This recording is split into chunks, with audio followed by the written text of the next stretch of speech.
Miren, como cada miércoles, pues tenemos el honor de tener aquí en Ojalá al sociólogo Ramón Tejada Holguín.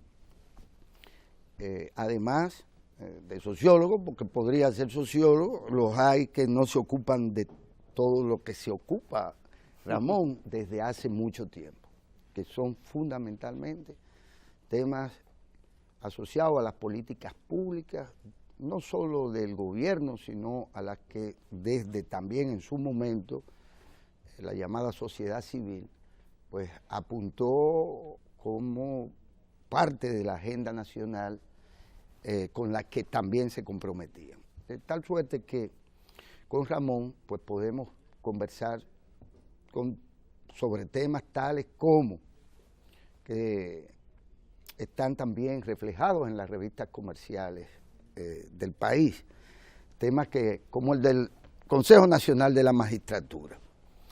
Acontece que ahora es cuando ya juramentados los nuevos miembros de la Suprema Corte de Justicia o ya los del Tribunal Superior Electoral, comienzan a salir ciertas interioridades de ese proceso y se dan cuenta incluso de situaciones que resulta interesante plantearlas en su connotación, como aquella de que algunos que formulaban preguntas lo hacían recibiéndolas por el internet y que en su momento, recibiendo, no elaborando sus propias preguntas.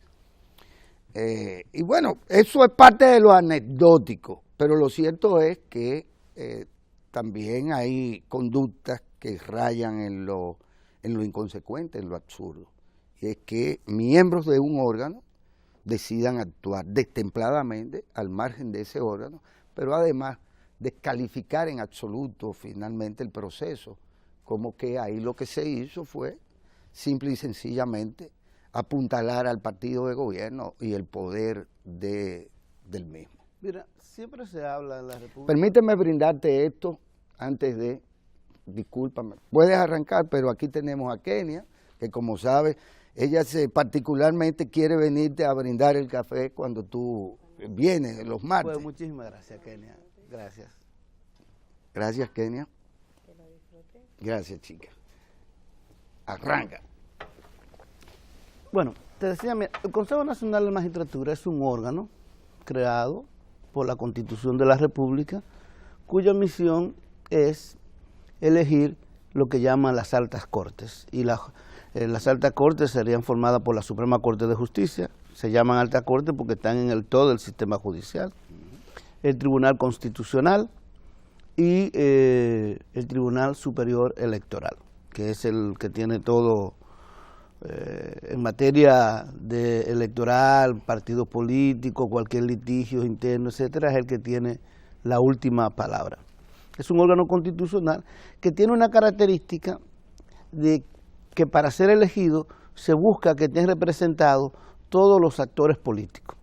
Por eso este consejo está formado por un diputado, que sería el presidente de la Cámara de Diputados. Entonces, el siguiente diputado o diputada sería el que represente la primera mayoría. Es decir, ya tú ves, normalmente el presidente de la Cámara de Diputados es el que elige la mayoría. El que es que tiene la mayoría de la Cámara de Diputados. Y el siguiente es el que elige la segunda mayoría, o sea, el partido que tenga el segundo lugar en la mayor cantidad de diputados, que como ocurrió es el PRM. Y en el Senado se elige el presidente del Senado, que se supone que representa la primera mayoría, y un senador que represente la segunda mayoría. Entonces, el presidente de la República, el procurador general de la República y los jueces de carrera. Sí, el presidente de la Suprema Corte de Justicia y un juez de carrera. Esta conformación, si tú te das, se busca primero que estén representados los principales partidos políticos porque no necesariamente en la Cámara de Diputados y el Senado irían el mismo partido. En este caso sí fueron, pero no necesariamente puede ocurrir. Claro.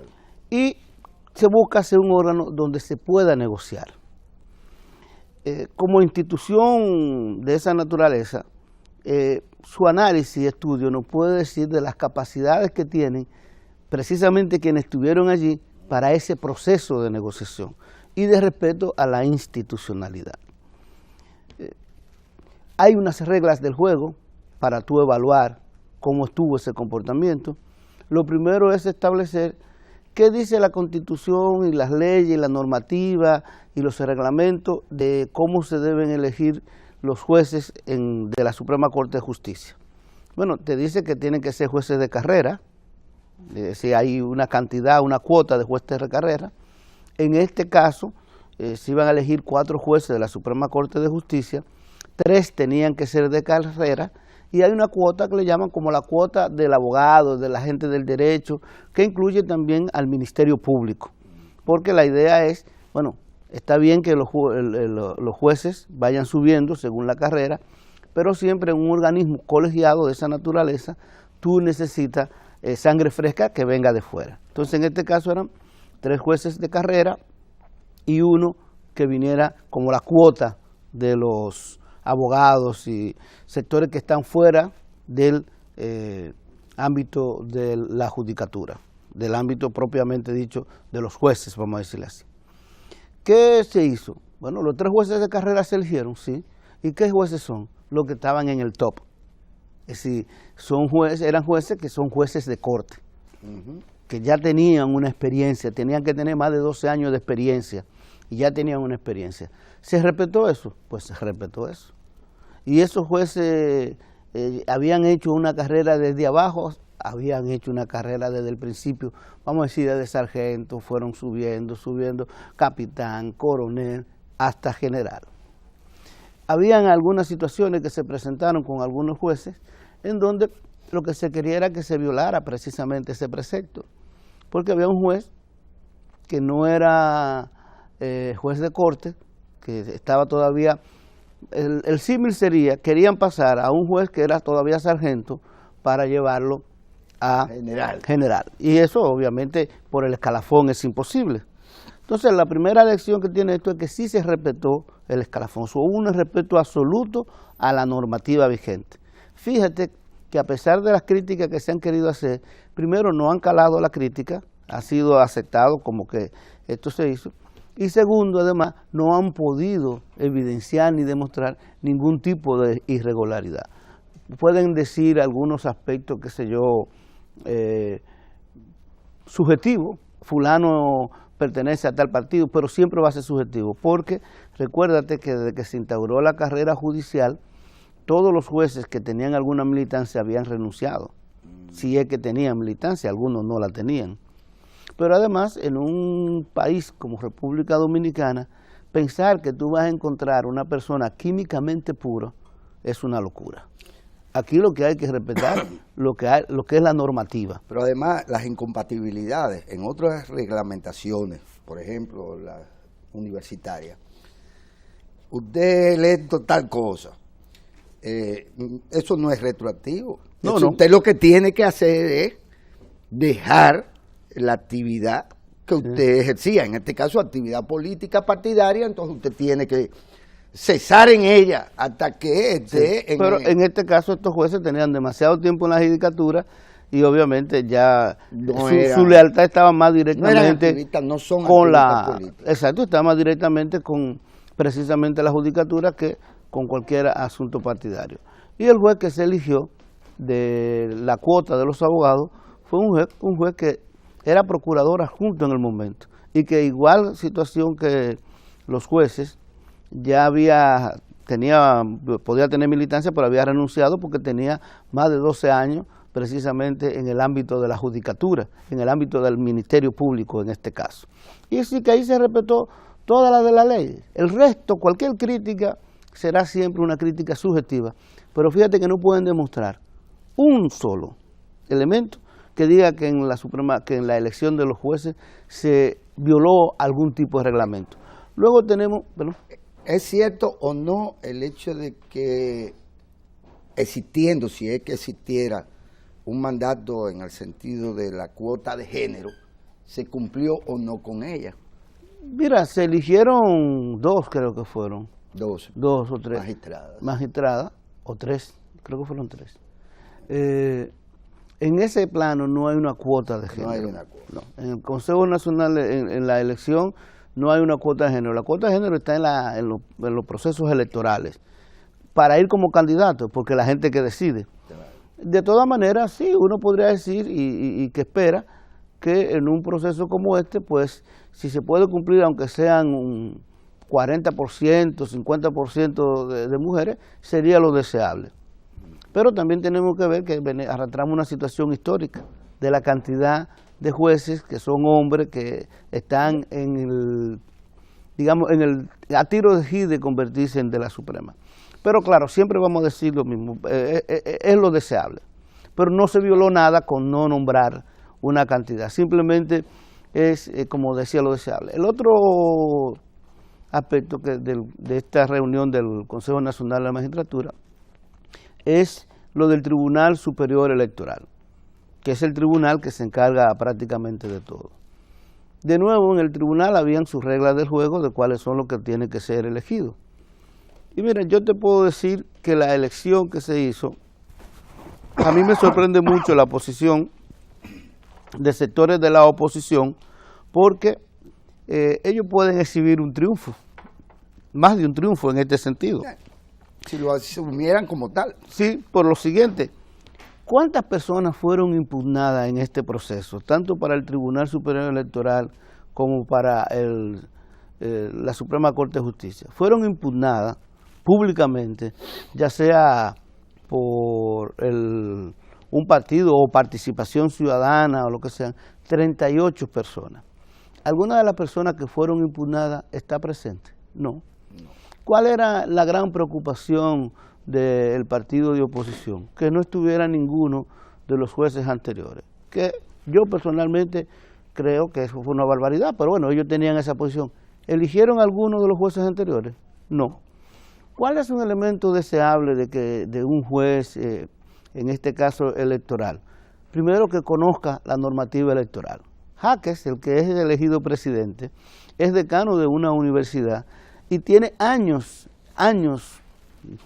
tiene más de 15 años en los asuntos electorales. Ha pasado desde ser funcionario de la Junta Central Electoral, juez creo que fue director, no recuerdo cómo se llama el cargo, pero el presidente de la Junta del Distrito Nacional, inclusive era suplente del Tribunal Superior Electoral. Es un hombre que ha hecho de lo electoral, ha estudiado en diversas universidades, ha hecho lo electoral su principal área de estudio. Oye, tener una persona así dentro del Tribunal Superior Electoral es de lujo, vamos a decirlo. Pero entonces tú tienes otro para poner a alguien más, Santiago Sosa. Santiago Sosa Castillo. Santiago Sosa Castillo fue ex coordinador de participación ciudadana, lo que quiere decir que conoció el proceso electoral desde el lado de la observación electoral, del lado de la crítica, de ver todos sus menesteres, etcétera. Pero también fue presidente de la Junta del Distrito Nacional, es la más importante. Que es, exacto, y hizo un trabajo que realmente fue defendido por prácticamente todos los sectores. Siempre va a ser un trabajo polémico, un trabajo de esa naturaleza, pero en medio de unas elecciones que fueron muy complejas, como vimos, él hizo su trabajo. Y ahí está, como juez de la Junta. Luego podemos hablar, bueno, de Rafelina Peralta, que fue miembro de la Junta Central Electoral en la época en que la Junta tenía las mismas asignaciones también que el tribunal, que estaban juntos los dos elementos. Es decir, se respetó enormemente el poner ahí personas de amplio nivel de capacidad. Y personas además, por ejemplo, yo sé y se ha dicho, para poner un caso, que Sosa y Jaques, estos dos en particular, fueron votados unánimemente por todos los miembros de los que estaban ahí. ¿Por todos? Por todos. Fue unanimidad, incluyendo a los dos representantes del PRM, a Josefa y a Paliza. Todos. Los dos. Los dos votaron Pero eso es, no sé. Mira, a mí es preocupante, desde un punto de vista, el que en República Dominicana, en este caso el Partido Revolucionario Moderno, no haya entendido la necesidad que tiene él como partido de decirle a la sociedad y decirle a los demás partidos que es un agente confiable de negociación. O sea, tú no puedes, en una sociedad democrática como esta, donde hay unas instituciones que establecen una institucionalidad específica, donde dicen, mira, los requisitos para tú ser juez son esto, esto y esto, la forma de tú elegir a los jueces son esto, esto y esto, en las leyes dice esto, esto, esto y esto. Tú no puedes, en ese contexto, querer decir que te presentan a la negociación, pero pedir que se viole esa institucionalidad. Tú no puedes en ese contexto decir, bueno, pero yo lo que quiero son tales y tales y cuáles jueces. Bueno, pero ya tú cumplen los mismos requisitos, ¿por qué no quieres esto? O hacer como han hecho, como una forma de victimizarse, denunciar un proceso del que ellos mismos participaron. Y participaron hasta el final. Y hasta en más de un sentido son compromisarios de eso. Claro. Eso manda un mensaje muy negativo, no solamente a la sociedad, sino a los otros actores políticos con los cuales tú necesitas negociar. La política moderna y la democracia es esencialmente negociación, es esencialmente capacidad para ponernos de acuerdo, y una vez nos ponemos de acuerdo, apuntar todos hacia el mismo lugar. Entonces es necesario que una organización política que tiene la vocación de ser el principal partido de oposición tenga esa vocación a la negociación democrática, tenga esa vocación a aceptar las reglas del juego como están establecidas. Tú no puedes denunciar cada asunto en lo que tú participas si no se te complace completamente. Además, vamos a decir una cosa muy clara, también la democracia es una cuestión de quién te asigna a ti la capacidad y el poder para tomar determinadas decisiones. Nosotros no debemos olvidar que el actual gobierno fue formado por el voto de más del 62%. Una mayoría calificada. Una mayoría totalmente calificada. Entonces tú tampoco puedes pretender que con un 30% tienes el derecho de imponértele al 60%. O sea, tiene que entender también eso. Todo proceso de negociación tiene que entender las capacidades y la fuerza que tú tienes. Tú no puedes ir diciendo, yo tengo la capacidad para hacer tal cosa y pedir el cielo, cuando tú sabes que no vas a llegar ni siquiera ni al edificio de oficina gubernamental a la última planta. ¿Cómo vas a pedir el cielo? Entonces, los procesos de negociaciones son complejos y tienen mucho que ver tanto con la legitimidad de lo que estás pidiendo, como también, y esto es muy importante, con el poder que tiene, la capacidad que tiene para tú hacer que eso que estás pidiendo sea cumplido. En mi perspectiva, este muchacho y esa señora hicieron un papelote, porque la conducta es absolutamente inmadura. Primero, usted se hace partícipe del reglamento mismo que se dio el Consejo para sesionar y conducir ese proceso. Luego, usted es parte de la evaluación, usted ejerce el derecho suyo en tanto miembro de un órgano de Estado de agarrar y pretender poner en ridículo a gente que optó voluntariamente por presentar su hoja de vida y sus calidades. Usted participa en eso y le pregunta, incluso con preguntas capciosas, pretendiendo llegar más que a una evaluación de las capacidades del individuo, llegar a consideraciones y valoraciones absolutamente subjetivas, doctrinariamente subjetivas, ideológicamente subjetivas. Y ya luego usted es parte de una votación y ya luego, en algunos casos apoyándola o en unanimidad, y ya luego usted ni participa de la presentación de los resultados. Lo denuncia como un proceso viciado por la parcialidad política. Y al final de cuentas, pues tampoco son capaces de hacer un ejercicio autocrítico de cara a la sociedad, al país.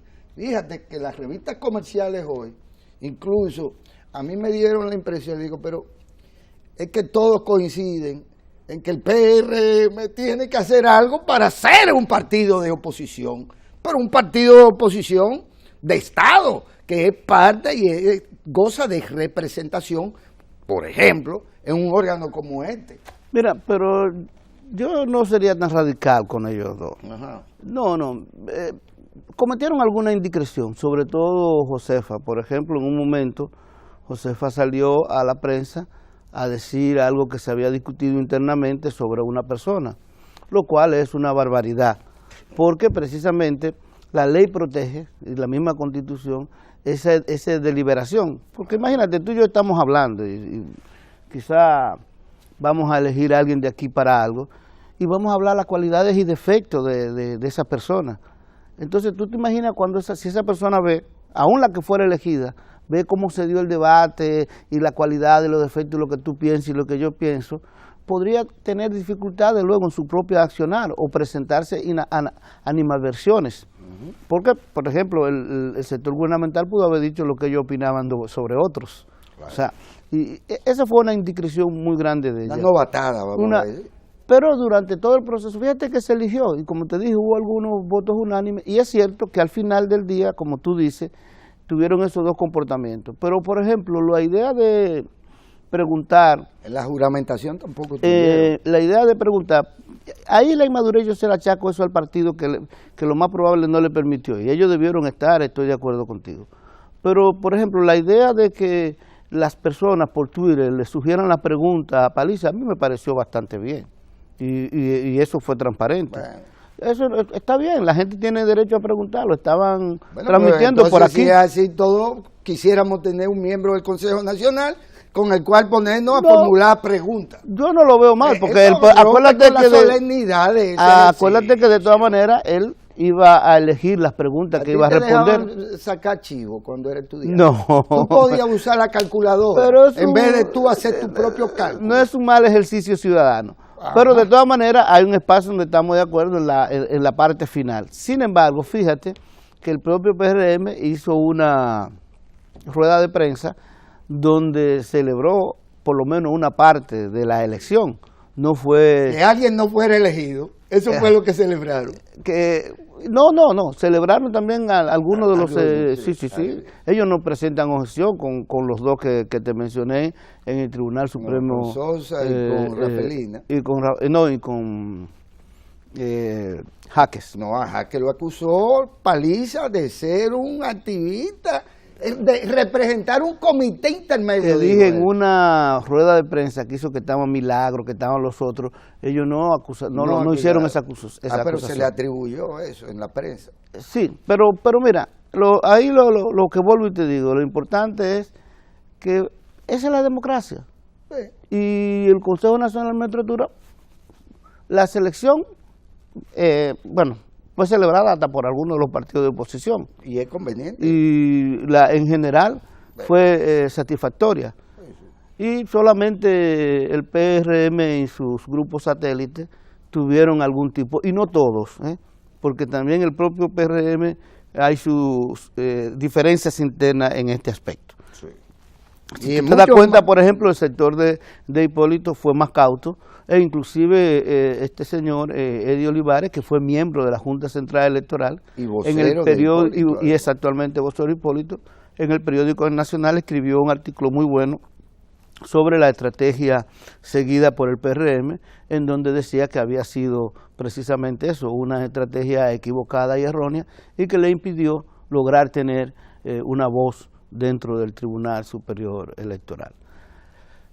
Pero, como te digo, no sería tan radical con la evaluación de los dos compañeros. Cumplieron su cometido, a fin de cuentas. Y ahí está la elección, y la elección tiene una gran legitimidad y una gran legalidad. Como negociadores.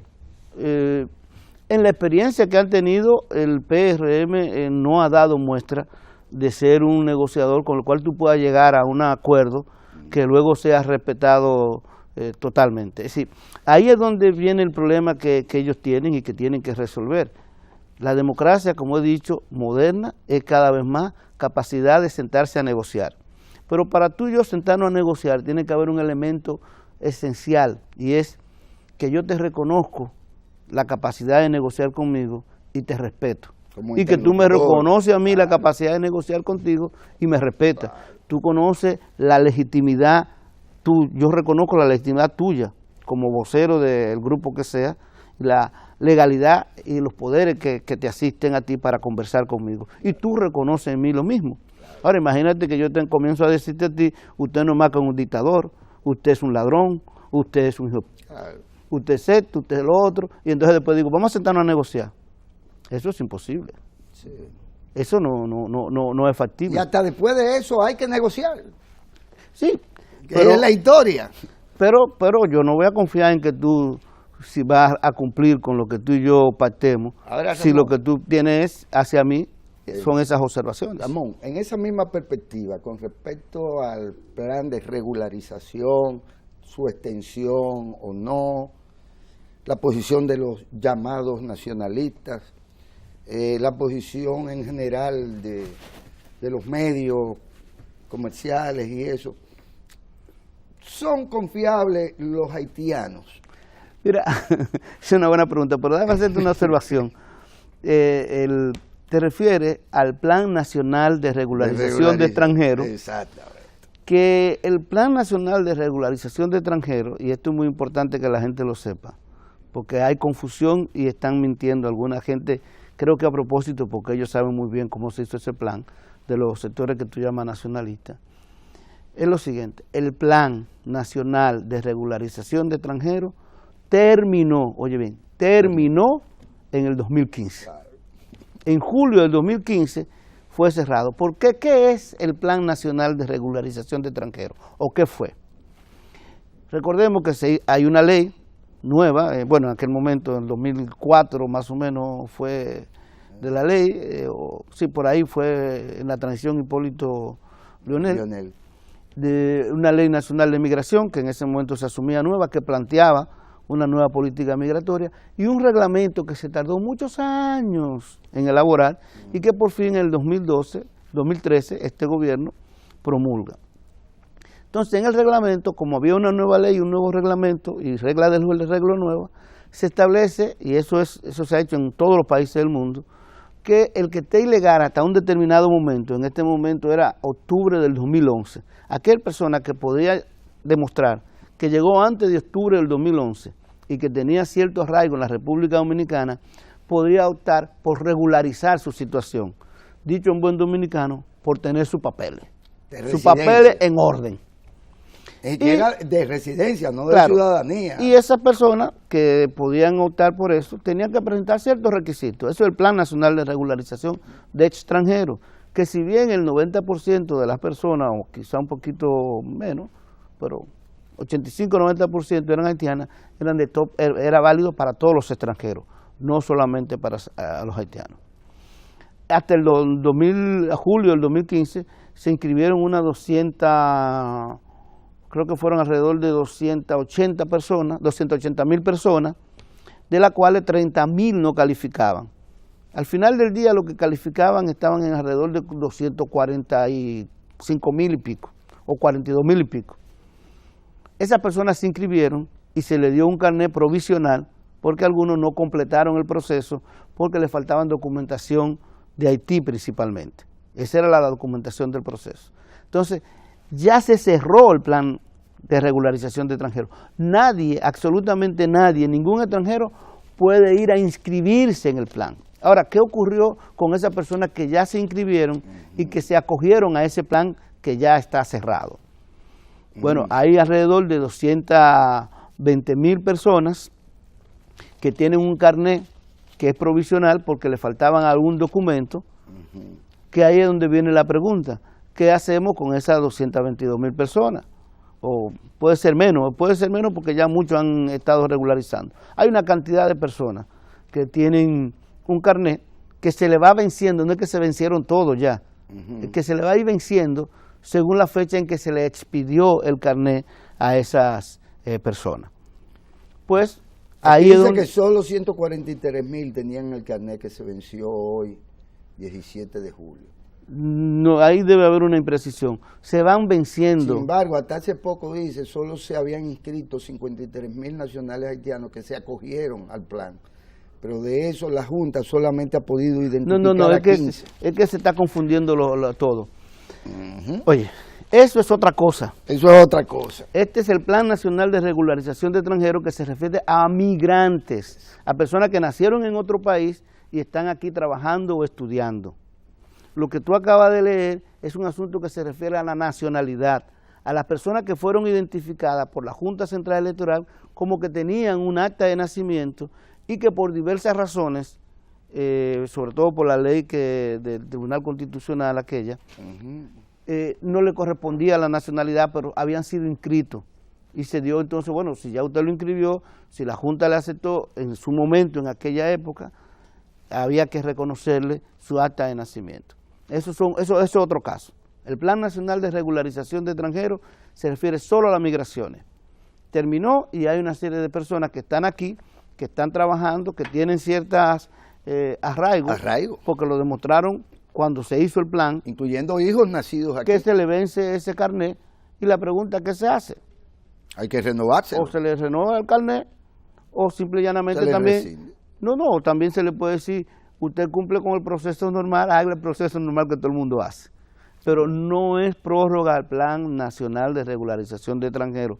Son los carnets individuales de cada persona que no se vencen todos al mismo tiempo. Hoy comienzan a vencerse. ¿Se ha comprometido el gobierno con algún plan macabro para dejar entrar o darle papeles a 200 y tantos mil haitianos, como se ha dicho en la prensa? Ahora mismo en la frontera hay alrededor de 5.200 efectivos protegiendo las fronteras y sus alrededores. Tienen four-wheel, tienen vehículos, tienen absolutamente todo. Y no solamente eso, en lo que va de año, en estos meses, se han devuelto 140.000, bueno, hay 140.000 intentos de venir que han sido devueltos, porque a veces puede ser la misma persona. Eso es una absoluta... Dice este señor que es Rubén Paulino C., ministro de Defensa, que se ha tenido que además fue director de Migración y quizás me atrevería a decir que si no el mejor, uno de los mejores directores de Migración que ha tenido el país. ¿Usted está de acuerdo? Noticias falsas invaden redes y provocan desasosiego en población. Sí, pero no solamente eso. Mira, presentaron un video que no se sabía de dónde eran, de unas personas en motores, que era una persona de color, que pueden ser dominicanos.